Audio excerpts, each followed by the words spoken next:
My self Divyanshi और welcome to our channel DSM academy.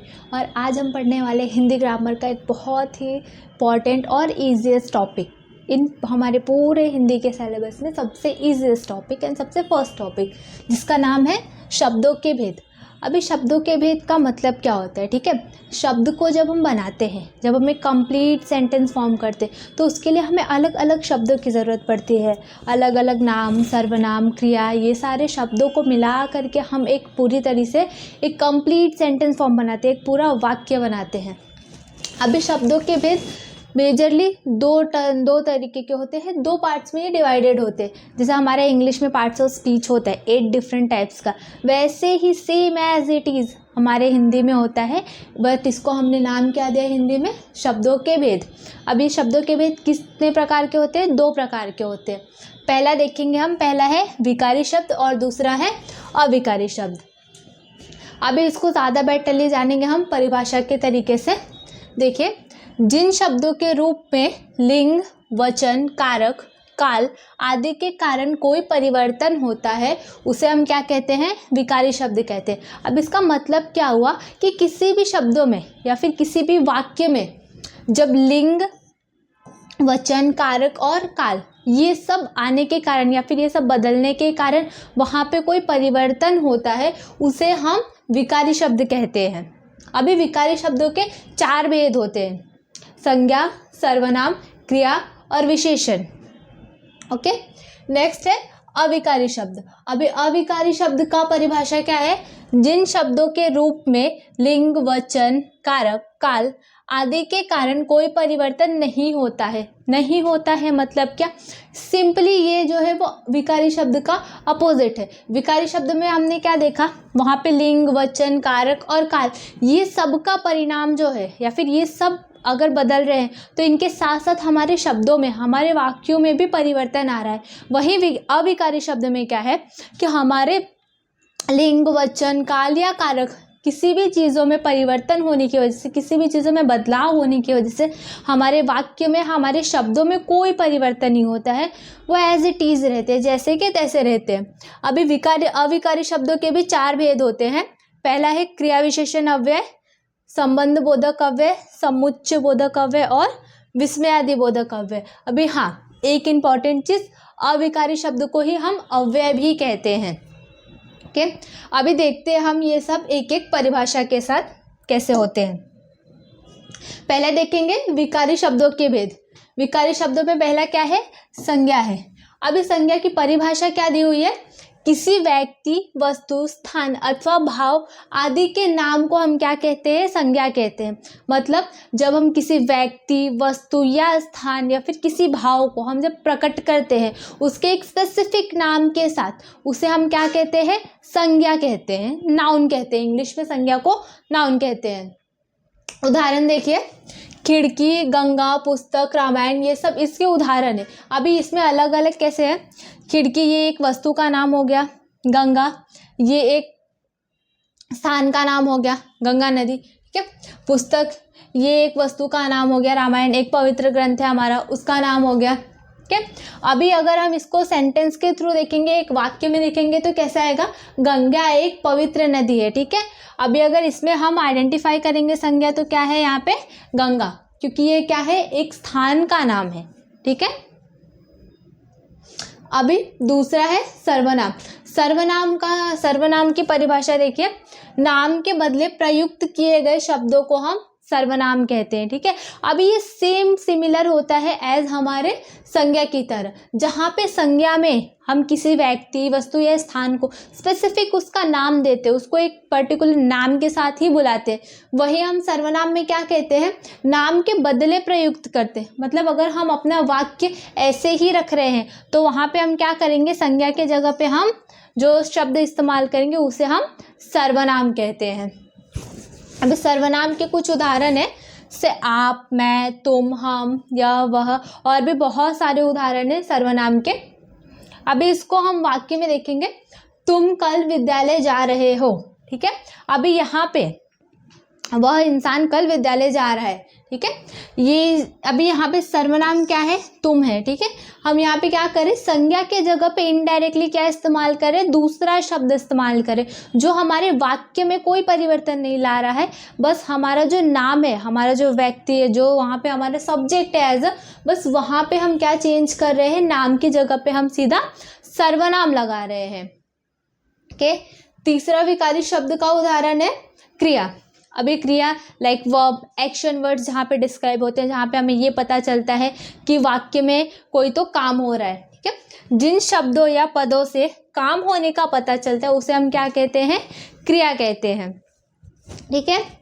अभी क्रिया सबसे सिंपल होता है, लाइक जैसे हमारा वर्ब है, एक्शन वर्ड्स होते हैं, वैसे उसको ही हम क्या बोलते हैं, क्रिया बोलते हैं। किसी भी शब्दों में या फिर किसी भी सेंटेंस में जो भी काम हो रहा है, ठीक है, जो भी वहाँ पे जो बोल सकते हैं सर्वनाम है या फिर जो संज्ञा है, फिर इनडायरेक्टली वहाँ पे अगर जो कोई भी पर्सन है वो जो काम कर रहा है उस काम को डिस्क्राइब करने वाले शब्दों को हम क्या कहते हैं, उस काम को बताने वाले शब्दों को हम जनरली क्रिया कहते हैं, ठीक है। उदाहरण में जैसे है वह पढ़ रही है, ठीक है, यहाँ पे वह पढ़ रही है, ये क्या है, क्रिया है। अभी चौथा हम देखेंगे विशेषण। विशेषण में क्या है, जिन शब्दों से व्यक्ति, वस्तु या स्थान के गुण के बारे में पता चलता है उसे हम क्या कहते हैं, विशेषण कहते हैं। अभी विशेषण का मतलब क्या होता है, किसी चीज़ की, किसी पर्सन की, किसी स्थान की, ठीक है, किसी वस्तु की जब हम क्वालिटी को बताते हैं, ठीक है। जनरली विशेषण मतलब होता है विशेषता बताना, हम उसकी कोई विशेषता बताते हैं उसे हम क्या कहते हैं, विशेषण कहते हैं। जैसे यहाँ पे हम विशेषण का एक उदाहरण लिखेंगे, वह फूल बहुत सुंदर है।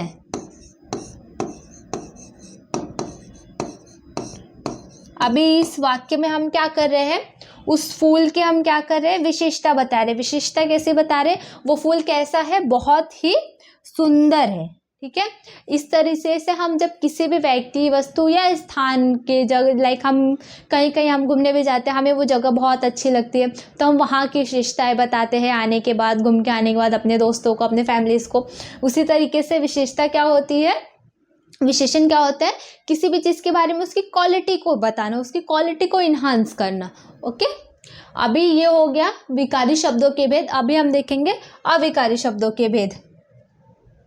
अभी अविकारी शब्दों में भी 4 भेद होते हैं, जैसे हमने स्टार्टिंग में देखा था। पहला भेद है क्रिया विशेषण अव्यय, ठीक है। अभी इसको एज अ अव्यय याद रखना है, क्योंकि मैंने स्टार्टिंग में बताया था अविकारी शब्दों को हम दूसरा नाम क्या बोलते हैं, अव्यय बोलते हैं। अभी क्रिया विशेषण अव्यय क्या होता है, जो शब्द क्रिया की विशेषता बताते हैं। यहाँ पे ध्यान दीजिएगा, क्योंकि क्रिया और क्रिया विशेषण में मिक्स नहीं होना है, ठीक है।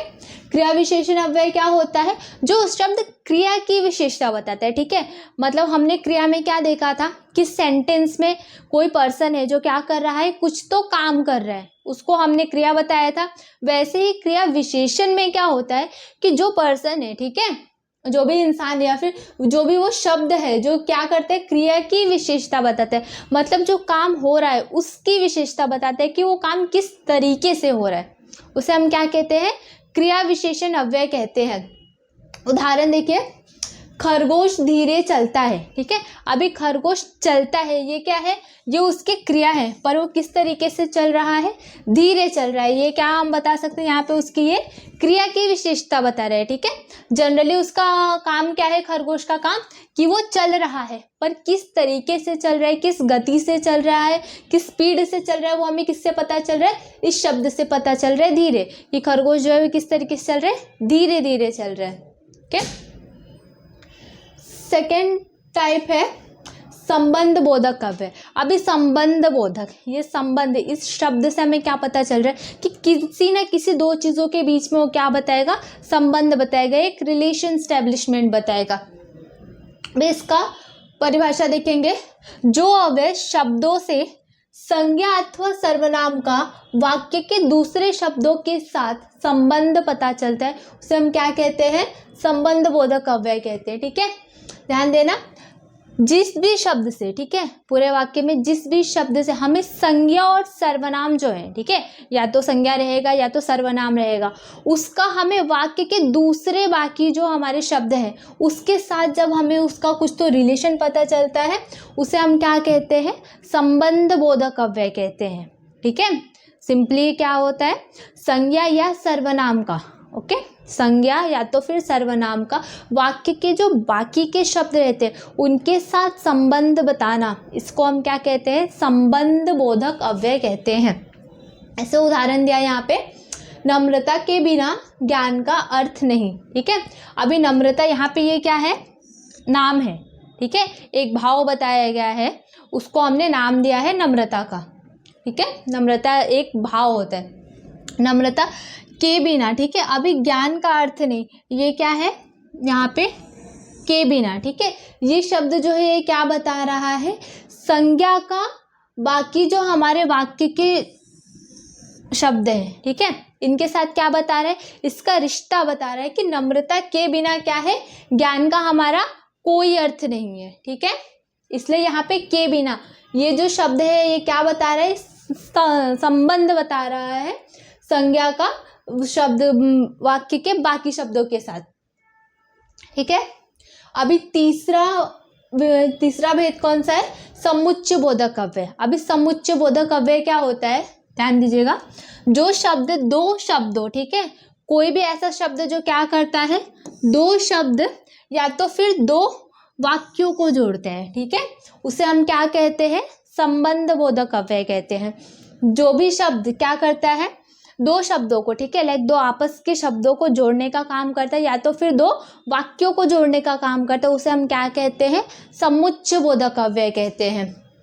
जैसे कुछ उदाहरण दिए इसके, ऐसे शब्द जो क्या करते हैं, जो दो शब्दों को या फिर दो वाक्यों को एक साथ में जोड़ते हैं। ऐसे शब्द कुछ दिए हैं यहाँ पे, अथवा, यानी, परंतु, क्योंकि, ताकि, ये सब जो वर्ड है ये क्या करते हैं, दो वाक्यों को या तो फिर जो सेंटेंसेस को जोड़ते हैं। जैसे फॉर एग्जाम्पल, राम और श्याम दोनों मित्र हैं। ठीक है, यहाँ पे राम और श्याम ये दोनों के बीच में जो शब्द इन दोनों को जोड़ रहा है, दोनों भी संज्ञा है, दोनों शब्दों को जोड़ने का काम यहाँ पे कौन कर रहा है, और, तो ये क्या हुआ, यहाँ पे समुच्चय बोधक अव्यय हुआ। ठीक है, दो शब्दों को ये जोड़ रहा है। वैसे ही यहाँ पे उदाहरण क्या दिया है, मैं अवश्य आता किंतु मेरी गाड़ी छूट गई। ठीक है, यहाँ पे किंतु ये जो शब्द है ये क्या बता रहा है, समुच्चय बोधक अव्यय बता रहा है। ठीक है, वहाँ पे क्या बता रहा है वो, कि मैं आने वाला था किंतु, ठीक है, ये किंतु ये जो शब्द है ये समुच्चय बोधक अव्यय को इंडिकेट कर रहा है वहाँ पे। ऐसे ही बहुत सारे, लाइक अभी अगर हम देखेंगे क्योंकि, ठीक है, कल मैं स्कूल नहीं जा पाई क्योंकि बारिश बहुत ज़्यादा हो रही थी। ठीक है, अगेन ये कल मैं स्कूल नहीं जा पाई ये एक वाक्य है, और दूसरा वाक्य क्या है, क्योंकि बारिश बहुत ज़्यादा हो रही थी। ये दोनों शब्दों को जोड़ने का काम कौन कर रहा है, ये दोनों सेंटेंसेस को एक साथ जोड़ने का काम कौन सा शब्द कर रहा है, क्योंकि। तो ऐसे शब्दों को हम क्या कहते हैं, समुच्चय बोधक अव्यय, जो दो शब्दों या दो वाक्यों को एक साथ जोड़ते हैं। ओके, आखिरी देखेंगे अविकारी शब्द का, विस्मयादि बोधक अव्यय। ठीक है, अभी विस्मय का मतलब होता है हमारे जो सडन एक्सप्रेशंस होते हैं। ठीक है, जनरली अगर इसको हम इंग्लिश में बोलेंगे तो इसको हम लोग एक्सक्लेमेशन वाला सेंटेंस बोल सकते हैं, या फिर एक्सक्लेमेशन वाला जो पार्ट होता है वो बोलते हैं।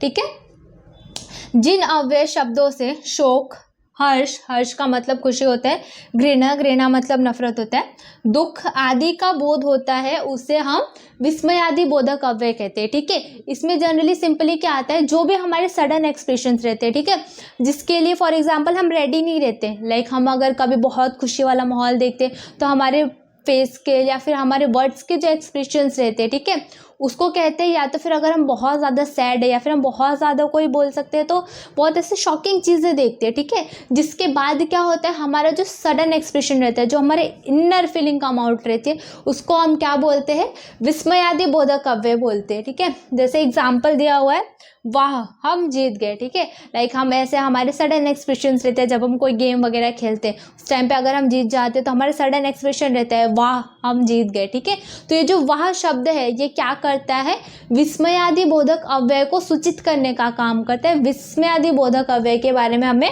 बताता है। ठीक है, आई होप आपको समझ में आया होगा। वीडियो अच्छा लगे तो वीडियो को लाइक और चैनल को सब्सक्राइब करना ना भूलें। Thank you.